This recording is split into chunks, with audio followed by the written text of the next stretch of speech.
In the grim darkness of the far future, there is only war. War and... Oh, sweet, okay. What do you want? Oh, come on! Alright, so Darktide's story may seem a bit flat at first glance. The presentation certainly doesn't pull you in or give you a reason to feel compelled by the whodunit traitor mystery. Who the hell is this bitch? But if you've only seen what we experience in-game as filthy little heretics that should be ashamed of ourselves, it turns out you're missing a bit more. We'll begin by pulling our view away from our mission in Tertium and going a little back in time. To really understand what's led us to the events of the game, you've got to go back to the Fringe War. Atoma Prime is the capital planet of the Mobian Domain, a sector of Imperial space that sits on the edge of uncharted and disputed territory within the Milky Way galaxy. The portion of Mobian space that borders the wilderness of the unknown beyond is called the Fringe. It's here the Mobian Domain has engaged in a centuries-long war against what they call the Darktide. The Darktide itself is not a literal faction. It's the term given to the countless number of horrors, chaos, Xenos, traitors, and other threats the soldiers of this war face on a daily basis. It's a word meant to obscure the nature of the enemy from the common citizen. Panic distracts from work vital to the Imperium, and knowledge of the monstrosities in the darkness is forbidden. Think of it like this. Mommy! There's a monster outside! Don't worry, honey, it's just the Darktide. Go back to bed. Until they're thrust into the violence of battle, even the warriors of the Mobian regiments themselves don't know the true, terrible nature of their enemies, which, as you can imagine, is super traumatizing. In case it wasn't obvious by now, living in the 41st millennium sucks. Like, mega sucks. Giant plague ogre and schling-schlong levels of suck. To be a soldier of the Militarum, regardless of what regiment you're in, means that you exist to be expendable. Because the enemies of the Imperium are so countless and unpredictable, they've adopted a war of attrition strategy where they figure if they throw enough human bodies with guns in any given military engagement while bombing the living daylights out of the enemy, eventually the problem will sort itself out. Meanwhile, when civilians ask how their loved ones are doing and how the war is going, they'll get little propaganda tidbits like mission accomplished, pat them on the head, and then scoot them back to their menial jobs where they ask no more questions unless they want to win a free trip to the heretic graveyard. As you can imagine, this doesn't exactly endear every soldier to the idea of dying for the Emperor, though many do serve and die while remaining steadfast in their loyalty to the Imperium. There are those, however, for whom the horror of war day after day, week after week, month after month, year after year, rips a hole through their soul that becomes filled with the touch of the warp. They become resentful, angry, bitter, hateful toward the powerful machinations that send them into the maw of death without end. Hopeless and twisted by the dark whispers of the warp, they begin to look for meaning in other creeds. This is exactly what happened to the most celebrated Mobian regiment, the 6th. Seduced by the promises of Grandfather Nurgle while on the Fringe, they fall to the ruinous chaos power of unholy pestilence, pledging themselves to Nurgle's forces. A mysterious illness begins to grow in Tertium, mutating victims into shambling corpses known as poxwalkers. With virulent death, panic spreading, and the demonic forces of the plague god unleashing, the Mobian 6th is called in to stop the breach. It's this order that ultimately becomes the Hive City's undoing, and we get a front row seat to the unfolding violence thanks to Inquisition operative Wormwood. Initial report begins. I have reached Atoma and am now embedded in the main hive, Tertium Prime. My presence is undetected at this time. Tell the Master that he was right. There is heresy here. Wormwood's story is given to us through a series of videos across Fat Shark's social media platforms, including YouTube, as Vox transmissions and are not found in the game itself. Her Voxes take place over the span of several months, at least 4 by the time Vox Transmission 3 happens, but most likely all her transmissions are made over an even longer span of time. Wormwood's investigation uncovers signs of heresy in Tertium, cult symbology meant to communicate messages painted across the city, and eventually, rumors of a deadly virus sweeping throughout the hive. I need you to acknowledge my signal. It has been 12 weeks since your last transmission. The hive authorities refuse to confirm a plague outbreak, but local citizens have told me stories of affliction in neighboring zones. I repeat, I have detected indications of cult activity in the lower and mid-levels of the hive, and I have seen unholy sigils carved on walls and doors. I cannot decipher them. but they are clearly intended to pass clandestine messages between cult cells. This heretical cult is Admonition, made up of the Dreg cultists we see and fight throughout the game. These are Nurgle worshippers who have already been in Tertium and begin the outbreak, setting the stage for the Mobian 6 to arrive and increase the slaughter. We see Captain Wolfer bend the knee to an Admonition cultist in Tertium, a gesture symbolic of the 6th allegiance to Nurgle, or mad respect for a Dreg shotgunner. Either works, really. As zones of the Hive are locked down, the Hive authorities reluctantly admit there is an outbreak. The Mobian 6th Regiment is pulled from the front lines of the Fringe War to assist Tertium, but immediately reveals themselves as traitors. Wormwood finally sees what the plague is capable of firsthand, mutating the bodies and twisting the minds of those that fall victim to it, while the 6th sieges transport stations and other vital targets. During this stage, strange transmissions calling for anyone listening to succumb to the powers of Nurgle's pestilence begin. The plague is growing worse.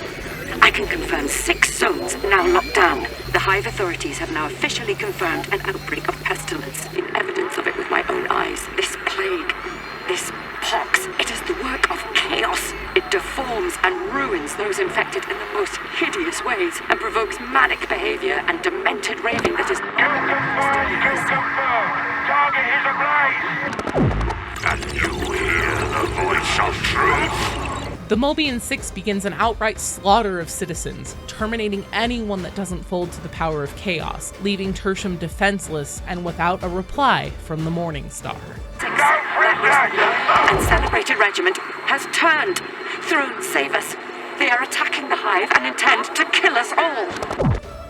Despite Wormwood not receiving a response from the Morning Star or the Inquisitor, her transmissions must have been received by someone, because in the World Introduction trailer, we see the Morning Star's departure through the warp and its arrival at Atoma Prime. The Morning Star is a ship owned by rogue trader shipmistress Brahms, conscripted by Grendel to assist the investigation and purging in Tertium. This lady right here is Brahms. She's not Inquisitor Grendel. Ivan Rannick, Grendel's interrogator and second in command, is also on board the Morning Star and seen in the World Introduction trailer. Upon arriving to Atoma, he dispatches a squad into Sublevel 6 to find out what's going on. This is the squad we see in the first ever teaser trailer. It is clear that Grendel is not aboard the Morning Star at this point, as Rannick's narration in the teaser trailer is a report to the Inquisitor, including a declaration that he has arrived to the planet.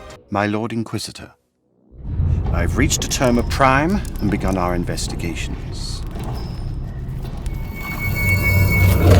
Our recon squad has been sent into sub-level 6 of the Hive to determine the full extent of the unrest. It's hard to know for sure exactly when the Morning Star's arrival happens in the timeline of Wormwood's Vox transmissions, but based on the dead we see in the shadows as the squad moves through the zone and the troop of poxwalkers and other minions of Rot they encounter, it's clear that this is sometime after Wormwood's reports begin. Another uncertain amount of time passes before Explicator Zola is on board the Tankard Bastion, an Imperial prison ship that has arrived to Atoma Prime. It carries malcontents and heretics from across the Mobian sector awaiting execution, including your operative. Zola is there specifically for Captain Wolfer, who has been captured and will soon be transferred for immediate interrogation by whom we presume is Inquisitor Grendel. Keep him intact. No accidents. My master wants to interrogate him as soon as we reach the Hive. And then, all hell breaks loose. The Traitor Regiment Mobian 6 boards the Tankard Bastion, bringing with them a poxburster, blowing the cells that contain you and Captain Wolfer wide open. Wolfer lets you live, assuming that the poxwalkers soon to follow will finish you off while he gets away, his brothers in arms telling him, "We have a way out." Of course you, being innocent of your crimes, buff, and having a face only your mother could love, you make your way through the ship looking for a way out. You find Explicator Zola, who apparently has also been left for dead instead of finished off outright, and save her life. Together, you fend off more of the forces of chaos while Masozi fires up her ship, and then depart together for the Morning Star. You're introduced to Sergeant Major Morrow in a scene that has sinister background music, which means that the game totally wants us to think he's a bad guy, so he's probably not actually a bad guy. Once he gets done telling you you're a piece of shit, it's time to go to the pep rally. Do you think Morrow does this with every reject that comes on board? Like he meets with them personally to condescend on them because he has a weird power trip fetish? Oh, right, the pep rally. I am a warrior! I am a warrior! I am a warrior! Sorry, I just really like that part. So now you have a new home on the Morningstar, and nobody likes you because you wear dirty rags and have only one trust. You need a lot more trust, like 29 more trust, before anybody starts liking you. And thus begins your killing spree. Wherever you go, the Chaos Spawns will come to know your name and tremble at the sound. You will not stop until you've a crown of your enemy's femurs upon your head and hear the lamentations of their women! Beasts of Nurgle! Oh, fuck, it ate me. Yeah, so you go on different missions, which mostly revolve around cleaning water supplies for citizens still alive in different hive sectors, researching plague strains, beating back tentacle growths before they end up in weird anime, normal demonic incursion fighting things. And as you continue to succeed in missions and slowly increase your superior's trust in you, Dirtbag raw recruits like you. slowly decrease your superior's great ire for you, you find yourself often crossing paths with a fellow reject who's also making a name for herself.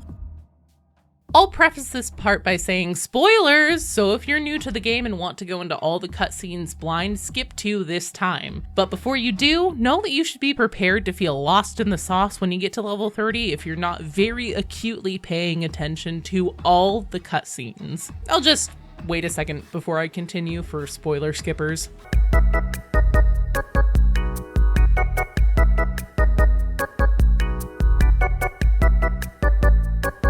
Okay, so as you grind trust levels, which by the way is just what they call your level, it's literally just your character level, when you hit level 14, you get called into the principal's office. Interrogator Rannick drops the bomb that there's a traitor on the Morningstar feeding information to the enemy. And you're a suspect!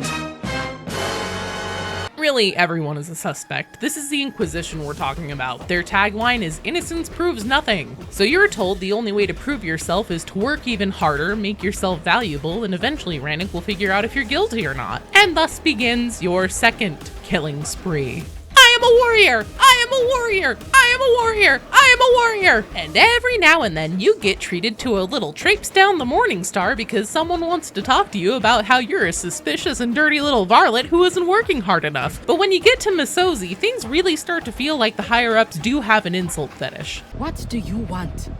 I didn't call for crew support. Then why did you summon me here? Except this scene is a big tip-off as to what's going on. Your compatriot over here, who's rising through the ranks and you run into her everywhere, yeah, she's also seen watching from above when Rannick finds the Darktide writing in the Morningstar that starts driving guardsmen mad. P.S. She has a name. It's Mara Vinci. You can see that if you talk to her at the commissary between levels 1 and 29. And she's always everywhere around you. It's almost as if she's tailing you and trying to make you look suspicious by getting a message to you that Misozi wants to talk to you when in fact no one asked for your presence, which is supposedly exactly what's going on. Once you've finally developed a taste in fashion and have 30 trust, which is a lot of trust, Rannick brings you and Mara down for a little pizza party to celebrate your achievements, offer you a formal place in the warband, and point a gun in your face because he knows you're the heretic. Just kidding, he knows it's Mara, who flees and then Rannick kills her and has her turned into a servitor to work the commissary, which is pretty fucked up. For the moment, the traitor issue is considered solved, but no one is ever above suspicion. And that more or less catches you up to speed. There's definitely more to learn if you hang out in the Morningstar and listen to Vox chatter, like how everyone is super breaking the rules by having Hallowette smuggling contraband in for them. Sky Reavers, which are a kind of sky dinosaur, have caused complications for entering and leaving planet orbit. Oh, and there might be another danger lurking under Tertium. If you want to learn more about that, and drama involving one of the Morningstar commanders, check out the video on the end screen. Until next time, keep giving in to the urge to purge, and I'll see you out there against the Darktide.